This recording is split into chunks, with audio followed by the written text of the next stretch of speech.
Alhamdulillah wassalatu wassalamu ala Rasulillah wa ala alihi wa sahbihi wa mawalah wa la hawla wa la quwata illa billahi wa ba'd. Alhamdulillah, di malam hari ini mari kita bisa duduk untuk berthalabul ilmi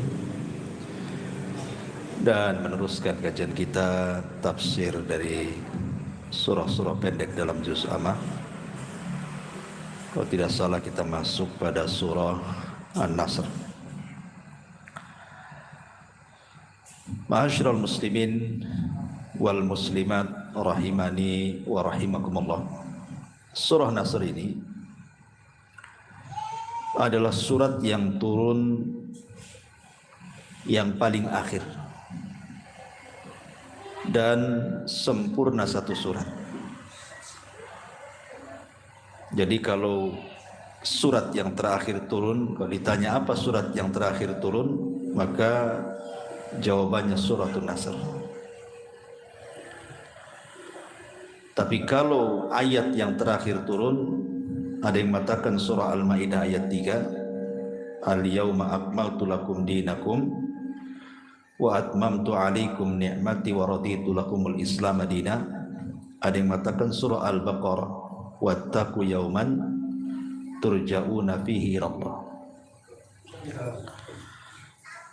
Nah, Suratul Nasr sendiri Allah Subhanahu wa taala berfirman, idza jaa nasrullahi wal fath wa ra'aitan nas yadkhuluna fi dinillahi afwaja fasabbih bihamdi rabbika wastaghfir innahu kana tawwaba. Apabila datang pertolongan Allah dan juga pembebasan kota Mekah, maka engkau bisa melihat manusia datang berbondong-bondong masuk ke dalam agama Islam. Wa ra'aitan nas yadkhuluna fi dinillahi afwaja. Maka bertasbihlah, fasabbih bihamdi rabbik, dengan cara memuji Rabb, wastaghfir, dan juga mintalah ampun kepada Allah, innahu kana tawwaba, karena Allah adalah zat yang maha penerima taubat. Baik, kita sedikit mengurut sejarah, baru kita akan masuk kepada suratnya supaya nyambung. Jadi ketika Nabi SAW di usia 40 tahun, maka Nabi SAW mulai gusar karena melihat kondisi orang-orang musyrik Arab itu semakin hari semakin rusak kondisinya, baik moralnya, akhlaknya, apalagi ibadahnya, apalagi akidahnya. Sehingga Nabi SAW mulai menjauhi manusia, tidak mau dekat-dekat dengan manusia. Dia pun uzlah, terkadang ke Mina, terkadang ke Muzdalifah, mencari tempat untuk tafakur. Sampai akhirnya kemudian Nabi SAW mendapatkan tempat yang layak untuk tafakur. Dapatlah sebuah gua yang sejarah menyebutnya sebagai Gua Hira. Maka tepat di bulan Ramadan, Nabi i'tikaf dalam gua itu selama sebulan. Ketika di akhir-akhir Ramadan, tepatnya di 10 akhir Ramadan, lebih tepat lagi di tanggal-tanggal ganjil, entah tanggal ganjil tanggal keberapa, bisa 21, 23, 25, 27 atau 29. Maka Nabi SAW didatangi oleh malaikat Jibril dalam bentuk manusia dengan pakaian yang sangat bersih dan tampan. Tiba-tiba memeluk Rasul dan mengatakan, Iqra ya Muhammad, baca wahai Muhammad. Tapi Rasul mengatakan, ma ana biqari, aku tidak bisa baca, sampai 3 kali. Akhirnya Jibril pun kemudian membacakan surah Al-Alaq 5 ayat saja di permulaan surat. Iqra bismi rabbikal ladzi khalaq khalaqal insana min 'alaq Iqra wa rabbukal akram alladzi 'allama bil qalam 'allamal insana ma lam ya'lam. Sampai di sini 5 ayat pertama dalam suratul Alaq. Dengan turunnya 5 ayat pertama dalam suratul Alaq berarti resmilah Rasul didaulat jadi nabi. Belum jadi Rasul, baru jadi nabi dengan turun surah Al-Alaq ini. Baru 6 bulan setelahnya, ketika Nabi SAW sedang tertidur, tiba-tiba Jibril datang membangunkan Nabi SAW dan menurunkan 5 ayat pertama surah Al-Mudaththir. Ya ayyuhal mudaththir kum fa'anzir wa rabbaka fakabbir wa thiyabaka fatahhir wa rujza fahjur wa la tamnun tastakthir wa li rabbika fasbir. Dengan turunnya 5 ayat pertama dalam surah Mudaththir berarti resmilah Rasul didaulat menjadi Rasul. Maka dia menjadi Nabi dan Rasul. Bahasa sejarah, ahli sejarah mengatakan nubbi'a bil alaki wa ursila bil mudaththiri. Diangkat jadi Nabi dengan turunnya surah Al-Alaq dan diangkat menjadi Rasul dengan turunnya surah Al-Mudaththir. Maka Nabi SAW pertama kali berdakwah kepada siapa? Kepada istrinya Khadijah. Dialah orang yang pertama masuk Islam. Belum ada orang masuk Islam. Justru Khadijah itulah wanita pertama menjangkau semua laki-laki. Baru setelah itu Ali bin Abi Thalib masuk juga ke dalam Islam, karena memang Ali satu rumah dengan Nabi, anak angkatnya. Kemudian setelah itu disusul budaknya Zaid ibnul Harithah. Maka di muka bumi ketika itu tidak ada yang salat kecuali 3 orang. Nabi SAW, Khadijah dan Ali. Itulah orang yang pertama kali salat. Belum ada orang salat. Ya. Baru setelah itu Islam menyebar keluar. Pertama kali orang luar yang masuk Islam adalah Abu Bakar. Dari sini lengkap. Dari kalangan orang dewasa Abu Bakar, dari kalangan wanita Khadijah, dari kalangan anak-anak Ali bin Abi Thalib, dari kalangan budak Zaid ibnul Harithah. Kan lengkap jadinya. Baru dari tangan Abu Bakar inilah Abu Bakar mengajak teman-teman seprofesinya. Masuklah Utsman ibn Affan. Setelah itu masuklah Abdurrahman ibn Auf ke dalam Islam. Masuklah Abu Ubaidah ibnul Jarrah. Masuklah Talha. Masuklah Zubair. Yang kemudian disebutkan dalam satu redaksi hadis sebagai 10 sahabat yang dijanjikan masuk surga. Karena mereka as-sabiqunal awwalun, yang pertama-tama masuk Islam. Baru setelah itu menyeluruh kemana-mana. Satu persatu kemudian tertarik masuk Islam, terutama dari kalangan budak. Abu Bakar Siddiq memerdekakan mereka karena keislaman mereka. Dari Zunairahnya, kemudian dari Abdullah ibn Uraikidnya, kemudian bukan Abdullah ibn Uraikidnya, Bilal ibn Rabah, Khabbab ibn Arad, ya, banyak lagi dari kalangan budak juga masuk Islam. Tapi tidak pesat perkembangan Islam di awal dakwah. Kenapa? Karena tantangannya berat. Nabi SAW harus bermusuhan dengan orang-orang musyrik Arab yang dipimpin oleh Fir'aunnya umat ini, Abu Jahal dan teman-temannya. Sehingga terhalanglah dakwah Nabi SAW dengan banyak rintangan dan halangan, tekanan, intimidasi, bahkan sampai pembunuhan, di mana keluarga Ammar ibn Yasir dibunuh oleh siapa? Abu Jahal. Pertama ibundanya Sumayyah dibunuh, ditusuk kemaluannya dengan tombak sampai mati, naudzubillah. Dan Sumayyah inilah wanita pertama mati syahid. Belum ada orang mati syahid, justru perempuan. Subhanallah ya, di sini kemuliaan perempuan nih. Yang pertama kali masuk Islam perempuan Khadijah. Yang pertama kali mati syahid juga perempuan, Sumayyah ibunda Ammar. Disusul dengan suaminya juga ditusuk lambungnya dengan tombak sampai tembus ke punggungnya, mati juga Yasir ini. Belum lagi kemudian sahabat-sahabat yang lainnya. Khabbab ibn Arat setiap hari disundut dengan besi panas oleh majikannya supaya murtad, tapi tak murtad juga. Ketika kemudian tekanan-tekanan dakwah sudah tidak mungkin lagi, Rasul berdakwah. Akhirnya kemudian Nabi SAW pun setelah meninggalnya Khadijah, kemudian meninggalnya Abu Talib, tahunnya disebut Amul Hazni, maka Nabi SAW mulai mencari daerah baru. Rasul pun ke Taif, tapi orang-orang Taif justru mengusir Nabi juga. Orang Mekah menolak dakwah, orang Taif juga menolak dakwah. Dari sinilah kemudian ada syariat hijrah. Maka Nabi SAW kemudian menyuruh para sahabatnya untuk hijrah semuanya bagi orang yang punya kemampuan, kecuali orang-orang yang tidak punya kemampuan karena lemah.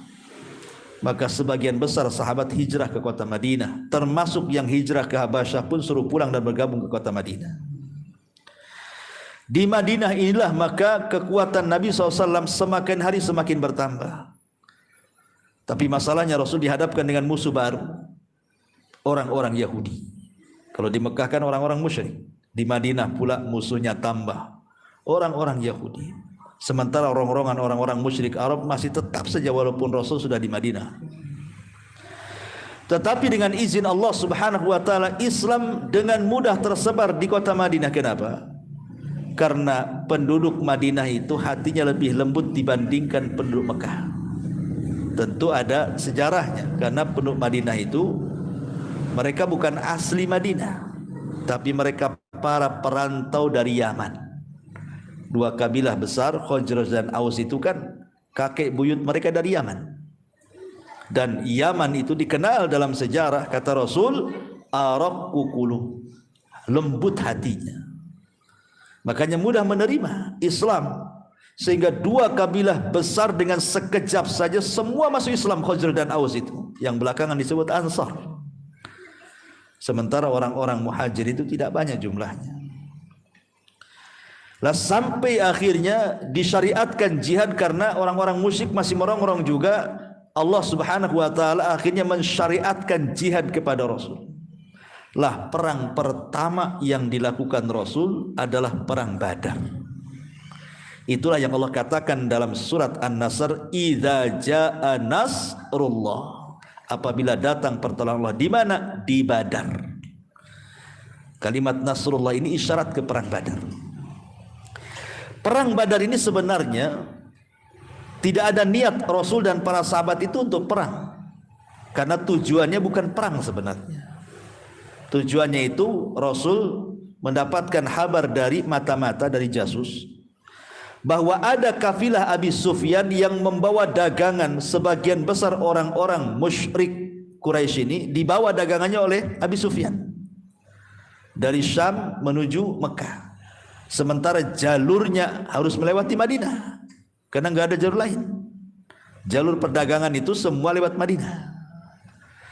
Sehingga Nabi SAW ingin mengambil hak yang sudah diambil pasca hijrah. Kan sahabat ketika hijrah kan meninggalkan rumah, meninggalkan bisnis, meninggalkan harta, dan harta mereka diambil begitu saja oleh orang-orang kafir Quraisy, tidak bisa dibawa ke Madinah. Makanya sebagai pembalasan mengambil hak, mereka hendak mengambil barang-barang dagangan Abi Sufyan yang orang-orang Quraisy menitipkan kepadanya untuk mengambil hak. Dulu mereka mengambil hartaku, sekarang aku ambil hartamu, gitu maksudnya. Tapi Abi Sufyan ini cerdas. Dia tahu dengan mata-matanya bahwa dia akan disergap. Maka dia memerintahkan Domdom dengan membayar mahal, karena Domdom itu penunggang kuda tercepat kala itu, supaya melaporkan kepada Abu Jahal bahwa Muhammad dan pasukannya akan menyergap dan mengambil kekayaan orang-orang Quraisy yang dibawanya. Marah Abu Jahal. Akhirnya mempersiapkan pasukan tuh dengan 1000 pasukan. Sementara Rasul cuma 314 orang, persis seperti tentara Talut ketika melawan Jalut. Hanya 314 orang saja. Dihadapkan dengan 1000 pasukan, belum pernah perang sebelumnya dan belum pernah punya pengalaman perang sebelumnya, hanya modal keberanian saja. Manusiawi, Nabi takut kalah karena jumlahnya sedikit. Maka di malam hari sebelum terjadi perang Badar, Rasul berdoa kepada Allah Subhanahu wa taala agar perangnya dimenangkan. Sampai khusyuknya Rasul enggak sadar tuh selendangnya jatuh. Maka Abu Bakar Siddiq kemudian mengambil dan mengatakan, cukup wahai Rasul, doamu sudah dikabulkan. Maka malam itu Allah Subhanahu wa taala kirim 1000 malaikat. Dan Allah memberitahu bahwa 1000 malaikat sudah turun. Maka Rasul tiba-tiba yang tadinya sedih menjadi senang, kemudian langsung mengatakan kepada Abu Bakar dan mengatakan, absyir ya Abu Bakar, berbahagialah Abu Bakar, Allah sudah menurunkan 1000 malaikat. Maka Nabi SAW pun keesokan harinya siap tempur. Subhanallah, di antara mukjizat Rasul, Rasul sampai menyebutkan tempat kematiannya tokoh-tokoh Quraisy yang terlibat di perang Badar sebelum mereka mati, sebelum mereka perang. Nih sebelah sini Abu Jahal nanti mati nih, gitu. Nih sebelah sini Umayyah mati, sebelah sini Walid mati, sebelah sini, pokoknya disebutkan tempat-tempatnya, disyaratkan sebelah sininya itu. Ya, Nabi dapat wahyu, ikhwan. Ya, antum tidak bisa ke pasar nih sebelah sini kalau jualan laris. Mana bisa tuh. Jangan sebelah situ tuh, sial nanti. Antum siapa dapat wangsit dari mana? Gitu. Nabi dapat mujizat tahu gitu ya. Betul, ketika terjadi perang, hampir 90% pembesar bahkan tokoh Quraisy mati di perang Badar. Dan kematiannya persis tempat-tempat yang disyaratkan Rasul. Abu Jahal di situ, Umayyah di situ, persis. Dan itulah kemenangan yang gemilang. Kenapa? Tentu tidak lain karena pertolongan Allah dan kemudian para malaikatnya. Karena semalamnya kan sudah dikirim 1000. Saat perang kemudian ditambah lagi menjadi 3000. Ketika berkecamuk perang ditambah lagi jadi 5000. Dipimpin langsung oleh Jibril menunggang kuda namanya Haizum. Kudanya Jibril itu. Siapa kudanya Jibril namanya? Haizum. Makanya Jibril mengatakan perkataannya itu, ya Haizum, ya wahai Haizum, bersegeralah engkau serang mereka. Kaidum Haizum, Kaidum Haizum. Itulah perkataan Jibril. Subhanallah. Sahabat bingung. Mereka belum menghunuskan pedang. Kenapa? Mereka sudah pada bergeletak mati. Ya. Banyak korban masalahnya. Yang ditawan saja 70 orang tuh. Subhanallah, kemenangan yang gemilang luar biasa yang mengokohkan posisi Nabi di kota Madinah sehingga tidak diremehkan lagi orang Yahudi masalahnya. Karena 300 melawan 1000 menang, itu kan menjadi pembicaraan orang jadinya kan. Ini berarti bukan kaleng-kaleng di pasukan ini. Kok bisa 1000 orang dikalahkan gitu. 70 orang pula kena tawanan. Allah menangkan di perang Badar. Kemudian setelah banyak peperangan dilalui Nabi SAW, sampailah ke perang Khaybar. Khaybar ini musuhnya bukan orang musyrik, orang Yahudi. Dan Khaybar ini juga salah satu tafsir dari idza jaa nasrullah, apabila datang kemenangan Allah, pertama di Badar, kedua di Khaybar. Kalau Badar musuhnya orang musyrik, kalau Khaybar musuhnya Yahudi. Rasul perang melawan Yahudi itu 4 kali. Pertama perang Bani Qunaiqa, kedua perang Bani Nadir, kemudian ketiga perang melawan Bani Quraidah, dan terakhir di Badar. Terakhir di Khaybar. Dan Khaybar itu kota yang sangat kaya dengan kurma di zaman itu. Ya. Dan di benteng orang Yahudi suka buat benteng masalahnya. Kelilingi benteng itu kotanya itu, susah masuk. Sehingga Nabi SAW untuk mengalahkan Khaybar itu kesulitan karena harus membobol benteng masalahnya. Dikirim pasukan Abu Bakar gagal, Umar gagal, terus tidak bisa merobohkan benteng, berhari-hari itu ngepung Khaybar itu. Ini kalau pengepungan makin lama bisa kalah kan, habis berbekalan kan. Ya bisa kelaparan, mati lah kan itu. Tapi Allah takdirkan Khaybar harus kalah. Akhirnya Nabi SAW pada satu hari mengumpulkan pasukan dan mengatakan, besok kita akan membobol gerbangnya Khaybar. dan akan dipegang bendera kepemimpinan perang oleh seorang laki-laki yang mencintai Allah dan Rasulnya dan dicintai Allah dan Rasulnya. Di tangannya kemenangan. Oh, langsung ada wahyu kemenangan. Akhirnya Nabi SAW tidak ngomong siapa orangnya. Ya. Pagi buta para sahabat sudah nunggu di kemah Nabi itu. Maunya mereka yang pegang bendera, termasuk Umar sendiri mengatakan, aku tidak suka menjadi pemimpin, tapi kali ini aku suka katanya. Aku pengen yang memegang bendera katanya. Kenapa? Karena Nabi mengatakan orang itu mencintai Allah dan dicintai Allah dan Rasulnya. Ada tazkiyah di situ. Dan di tangannya kemenangan, pasti menang. Ya. Tetapi ketika Nabi SAW keluar, rupanya yang dicari tidak ada yang kumpul, termasuk Umar pun tak dicari. Justru Ali cari yang nggak ada. Kata Nabi SAW, Aina Ali katanya. Mana Ali? Kok nggak ada? Rupanya Ali yang ditunjuk. Kemudian dikatakan, ya Rasul, Ali lagi sakit matanya. Maklumlah di padang pasir banyak debu, mungkin masuk debu ke matanya, kelilipan, sakit mata gitu kan. Matanya lagi sakit parah wahai Rasul. Dia tidak bisa memejamkan matanya. Yang lain sajalah katanya. Kan banyak sahabat, kenapa mesti Ali? Tapi Rasul mengatakan Aina Ali, datangkan Ali kemari. Maka Ali radhiyallahu anhu yang ketika itu sakit matanya parah sekali, datangkan di hadapan Rasul. Subhanallah, kedua mata Ali diludahi Nabi. Puh gitu. Sembuh seketika ya kawan. Antum jangan praktekkan. Buta mata orang kan itu ya.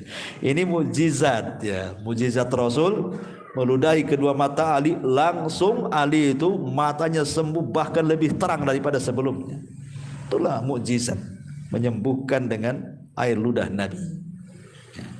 Langsung perang itu dipimpin Ali radhiyallahu anhu bawa bendera tuh.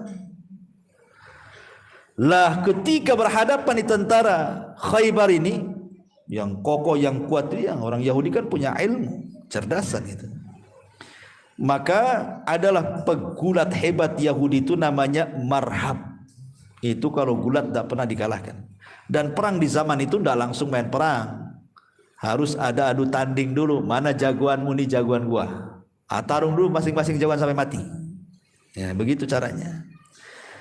Istilah Arabnya mubarozah namanya, adu tanding. Jadi dari orang-orang Yahudi dikeluarkan tuh orang yang sangat besar, menakutkan gitu ya, namanya Marhab. Maka dari orang Islam kata Rasul, ya Ali, lawan dia. Maka Ali pun kemudian berhadapan dengan Marhab. Ya, disitulah saling nyindir dulu. Orang itu kalau sebelum perang bersair-sair dulu tuh, pantun-pantun Melayu dulu tuh, supaya dikompori kan. Ya, apa kata Ali? Ya, dia mengatakan, kaumu tahu siapa saya? Kata, ana alladhi sammatni ummi Haidarah, kata Ali. Kalaithi ghabatin karihan mandarah. Kamu tahu siapa saya? Kata Ali. Saya orang yang diberi nama oleh ibuku sebagai macan liar hutan. Semua binatang hutan takut kepadaku kalau kamu kecil katanya. Bayangkan. Dikompori dulu tuh, belum tarung itu main sair-sairan dulu tuh. Saling ngenyek bahasa kitanya, saling merendahkan. Dan sombong saat perang itu boleh. Kalau sombong di luar perang haram, tidak boleh. Kalau bukan di luar peperangan, sombong tidak boleh. Karena sombong itu ridaknya Allah. Tapi khusus dalam peperangan boleh sombong untuk ngedonkan lawan. Makanya lihat kalau antum berhadapan dengan preman itu kan gerta supaya kita takut dulu kan.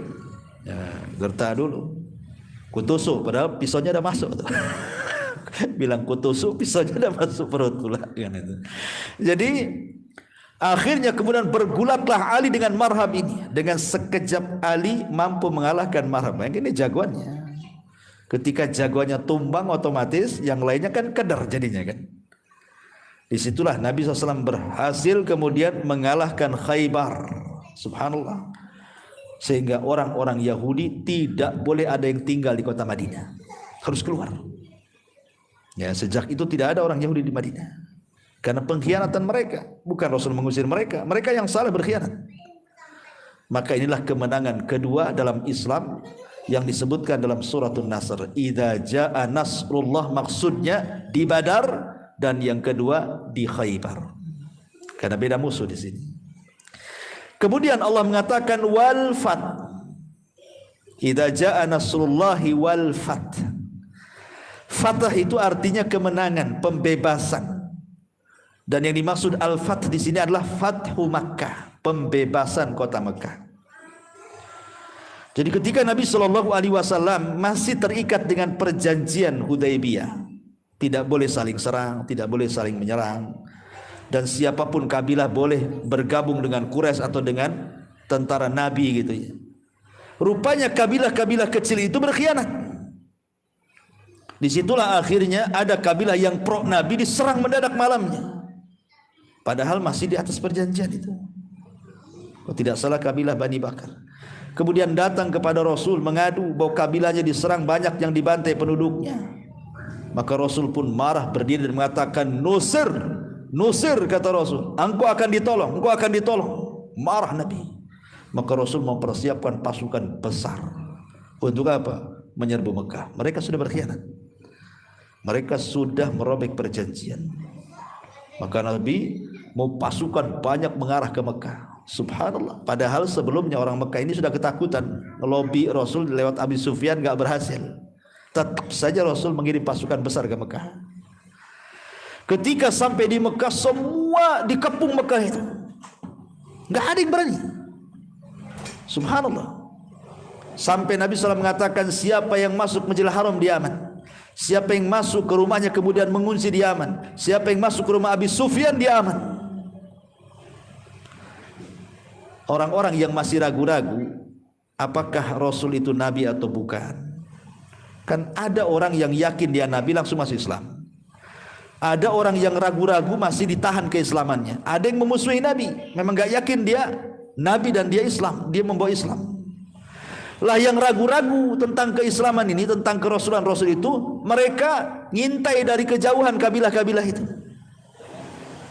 Kira-kira nih, kalau Muhammad dan pasukannya menyerang kota Mekah ini, akan terjadi enggak seperti Abraha menyerang Ka'bah? Ya. Maksudnya, kalau memang Nabi itu niat jahat menyerang kota Mekah, pasti kondisinya sama dengan Abraha, karena mereka masih ingat kisah Abraha itu. Kakek-kakek mereka masih menyaksikan perang Abraha itu. Belum sampai di Ka'bah sudah diserang oleh burung ababil. Rupanya ketika Nabi SAW menyerang Mekah, Fathu Mekah, tak ada pun burung ababil satupun. Akhirnya kabilah-kabilah yang masih ragu-ragu mulailah mereka yakin bahwa dia Nabi. Sebab kalau bukan Nabi pasti diserang ababil kan itu. Disitulah banyak yang masuk Islam. Memang ada orang-orang yang oleh Rasul disuruh dibunuh, tidak banyak, hanya beberapa orang bisa dihitung dengan jari. Tapi sebagian besar penduduk Mekah itu dimaafkan Nabi. Pada Rasul memandang loh, ketika memandang orang-orang Mekah dikumpulkan itu, dia lihat orang ini pernah nyakiti saya, orang ini pernah menghina saya, orang ini pernah menyakiti sahabat saya, orang ini pernah membunuh sahabat saya. Rasul tahu ya orang-orang itu. Tapi dengan kebesaran jiwa Rasul, Rasul tidak membalas dendam. Tapi Rasul mengatakan, idhabu fa antumut tulaqa, pergi kalian sudah kumaafkan katanya. Kalau antum gak yakin, orang itu udah nyakiti anak itu kurang ajar katanya, awas. Itu kalau kita kan itu ya, pokoknya nengok wajah nyakiti kita aja udah terbakar gitu, awas saja katanya kan. Ya.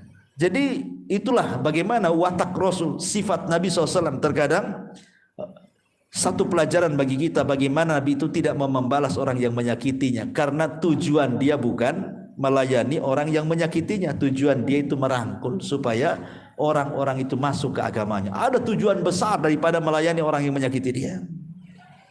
Sebab kalau hanya melayani orang-orang yang menghina dia, yang mengatakan dia tukang sihir, mengatakan dia gila, mengatakan perangkai syair, macam-macam, habis energinya hanya untuk melayani orang itu. Kapan dakwahnya? Jadi Rasul tidak melayani orang-orang menghina dia, karena dia punya tujuan inti untuk mendakwahkan Islam ke seantero dunia. Ya. Ma'asyiral muslimin yang dimuliakan Allah Azza wa Jalla. ketika kemudian Rasul berhasil tuh mengepung Ka'bah, Rasul ingin memberikan pelajaran kepada penduduk Mekah, di mana orang-orang yang dulu dianggap rendah saat mereka berada di Mekah, seperti Bilal bin Rabah, dianggap rendah. Kenapa? Karena budak dulunya, tidak ada harganya, namanya budak bisa dijual belikan. Nabi ingin berusaha untuk tidak membeda-bedakan siapapun yang masuk Islam, mau orang miskin, mau orang kaya, mau pejabat, mau rakyat, semua sama, kedudukannya sama, yang membedakan hanya takwa saja. Maka Nabi SAW langsung naik ke Bukit Safa. Setelah naik ke Bukit Safa berceramah, kemudian Rasul mengarah ke Ka'bah. Yang dicari oleh Rasul, aina Bilal? Mana Bilal? Mana Bilal, katanya. Tiba-tiba Bilal dari kerumunan orang mengatakan, saya di sini wahai Rasul, di sini. Ya, naik kau ke Ka'bah. Ka'bah tinggi, cemana naiknya, kalau ada tangga ialah. Akhirnya Rasul mengatakan kepada Abu Bakar dan Umar, tolong naikkan Bilal ke atas. Abu Bakar lebih pendek dibandingkan Umar. Umar kan tinggi. Jadi kalau Umar tuh jalan, Rasul sepinggang dia. Umar tuh. Jadi kalau jalan tuh Rasul sepinggang dia. Dan dia kalau naik kuda, kudanya kekecilan karena kakinya nyangsar di bumi. Coba ya kan. Ya. Itu kuda yang tinggi, macam mana kuda poni pula. Nggak bisa ditunggangi Umar. Umar tinggi. Jadi akhirnya Abu Bakar membungkuk, Umar membungkuk, kan jadi tangga jadinya. Karena Umar agak tinggi kan. Maka manusia memandang bagaimana coba detik-detik Bilal menginjak punggung Abu Bakar, habis itu punggung Umar, kemudian naik ke atas Ka'bah. Ingin membatalkan tradisi perbedaan antara si kaya dan si miskin. Lihat, Bilal saja menginjak punggung Abu Bakar. Mereka tahu siapa Abu Bakar, orang mulia. Mereka tahu siapa Umar. Tapi Rasul ingin berikan pelajaran Islam itu tidak membeda-bedakan siapa saja. Kalau orang sudah masuk Islam, semua sama. Ya.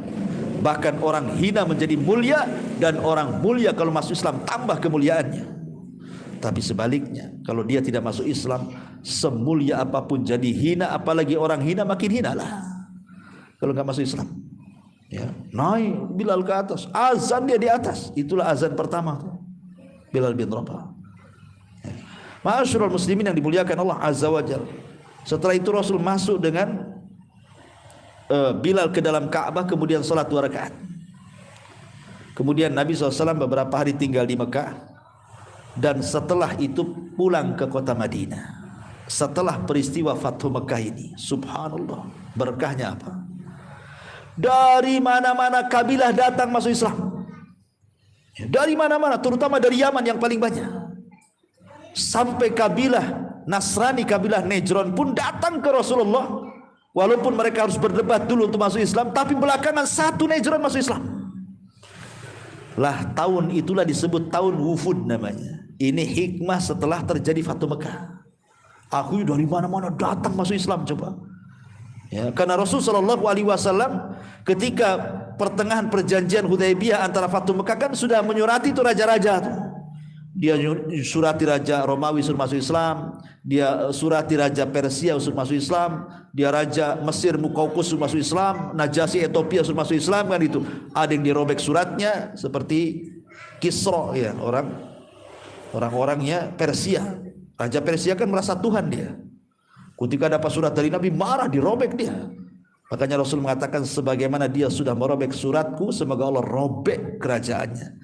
Maka dengan doa Nabi, ketika Persia tumbang di zaman Umar, sampai hari ini tidak ada Persia lagi, karena sudah merobek. Tapi kalau Romawi masih ada sampai hari ini. Kenapa? Karena menghargai surat Nabi, disimpan di tempat yang bagus, walaupun tidak masuk Islam. Ya.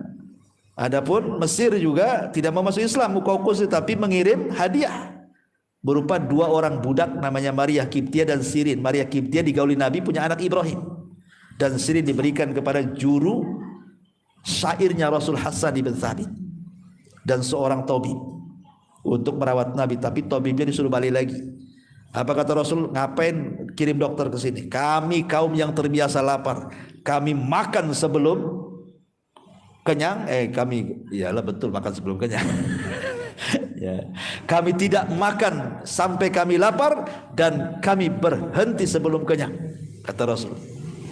Kami tidak akan makan sebelum lapar, tapi kami kalau sudah makan akan berhenti sebelum kenyang. Kalau kita kan makan, ya lapar mau tidak lapar kan, kan itu. Dan tidak akan berhenti kalau nggak kenyang sekali. Gitu, makanya buncit-buncit kan itu ya. Masyaallah muslimin yang dimuliakan, itulah terbiasa lapar, karena lapar itu obat kan. Makanya orang puasa kan sehat. Ya, jadi suruh pulang kan. Nggak usah lagi kau jadi dokterku, kata Nabi. Walaupun ada yang mengatakan riwayat ini lemah gitu, tapi memang maknanya benar. Ya, orang kalau makan seperti makannya Rasulullah SAW itu sehat badannya. Nabi itu pagi makan kurma, ya 7 butir. Ya, kemudian siang baru makan benar gitu ya. Baru makannya itu sebelum maghrib. Dia tidak makan malam, makannya sebelum maghrib kecuali puasa. Baru dia makan setelah maghrib. Tapi tidak pernah makan malam. Kalau kita kan diagendakan kuliner malam. Sudah di peta tuh warung ini, warung itu, tahu kita ya. Sana pesen lele, ini belum nih rawon nih. Udah ada warung baru nih nampaknya nih. Rame. Mana yang rame, udah penasaran kita.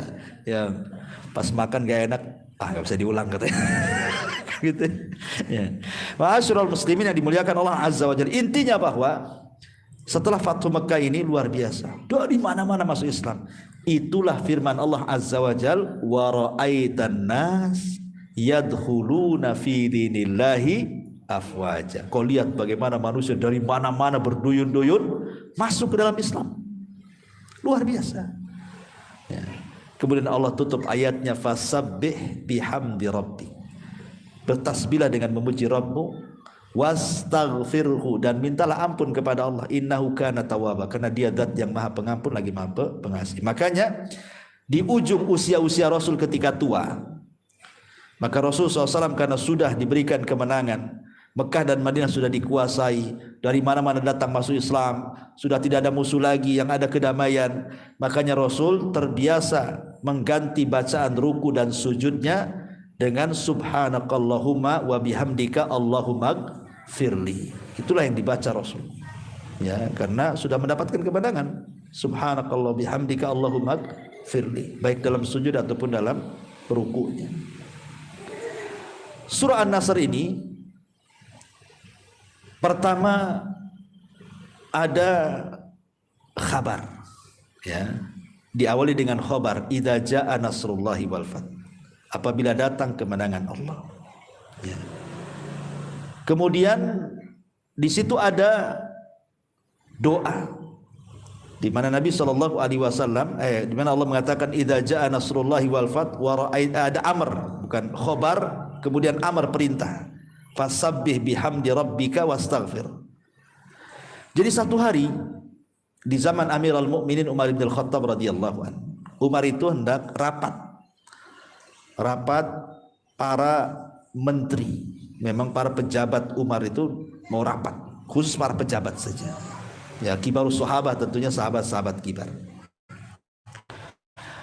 Jadi tiba-tiba Umar memasukkan anak muda, anak kecil, anak muda, namanya Abdullah ibn Abbas radhiyallahu anhu. Sementara yang hadir rapat itu kibarus sahabat, sahabat-sahabat senior yang sudah tua-tua. Ya, para pejuang Islam, bahasa kitanya veteran-veteran Badar gitu ya, udah tua-tua. Tiba-tiba Umar bawa anak kecil masuk rapat, namanya Abdullah bin Abbas radhiyallahu anhu, masih kecil anak itu. Abdurrahman bin Auf marah, ya Amirul Mukminin, ngapain kau bawa anak-anak kecil itu? Kalau kau membolehkan bawa anak kecil di bawah rapat, anak-anak kami seusia dia juga, kami pun bisa bawa. Libatkan juga loh anak-anak kami. Kata Umar, beda anak kalian dengan yang ini, katanya. Ya, anak ini anak spesial, katanya. Kalau tidak percaya anak ini anak spesial, saya akan bertanya kepada kalian, katanya,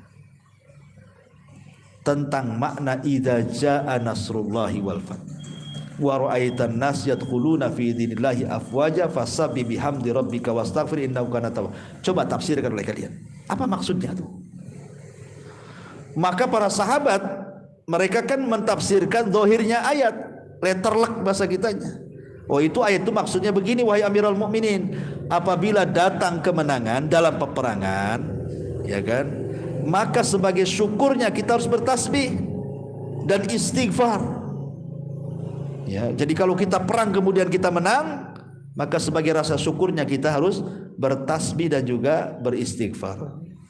Kemudian Umar radhiyallahu an melirik kepada Ibnu Abbas, kalau menurutmu apa? Ya. Maka Abdullah ibn Abbas anak kecil ini mengatakan, kalau menurutku wahai Amirul Mukminin, ayat ini adalah na'yun Nabi sallallahu alaihi wasallam, telah dekatnya wafatnya Nabi gitu. Telah dekatnya wafatnya Nabi. Kok kamu tahu, kata Umar? Apa hujahmu, apa dalilmu? Maka Abdullah ibn Abbas mengatakan, ya, karena pertama Allah memberikan kemenangan. Yang kedua, Allah memberikan anugerah semua orang datang masuk Islam. Ya. Lalu tugas Nabi apa lagi? Sudah menang perang, manusia sudah masuk Islam semuanya. Apa tugas Nabi? Berarti kan sudah selesai tugas Nabi. Kalau sudah selesai berarti sudah dekat ajalnya. Maka Umar mengatakan, sodaqta, kau benar. Maka barulah kemudian sahabat-sahabat senior itu baru mengakui kecerdasan Ibnu Abbas. Karena Ibnu Abbas itu turjumanul Quran, dia pemimpinnya, ahli tafsir yang didoakan Nabi ketika bayi, Allahumma alimhu fiddin, Allahumma faqihu fiddin wa alimu ta'lima. Ya Allah, cerdaskan anak ini dan pakarkan dalam Quran. Itu doa Nabi. Jadi An-Nasr ini bicara soal na'yun Nabi, telah dekatnya wafatnya Nabi. Karena peristiwanya setelah perang Badar, kemudian Khaybar, kemudian Fathu Mekah, kemudian Amul Wufud dari mana-mana datang. Ketika itu kan Rasul melakukan Hajjatul Wada di tahun ke-10-nya. Pulang dari haji wada itulah tidak lama setelahnya, persis di tanggal 12 hari Senin bulan Rabiul Awal tahun 11 Hijriah Rasul wafat. Jadi dari jarak turunnya ayat ini dengan wafatnya Rasul itu sudah dekat. Ya. Itulah diantara tafsir singkat dari Suratul Nasr. Kalau dibentangkan ya lama ya, bisa sampai jam 10. Kita ambil poin-poin pentingnya saja. Tapi sebelum saya tutup, kalau ada yang mau bertanya silakan.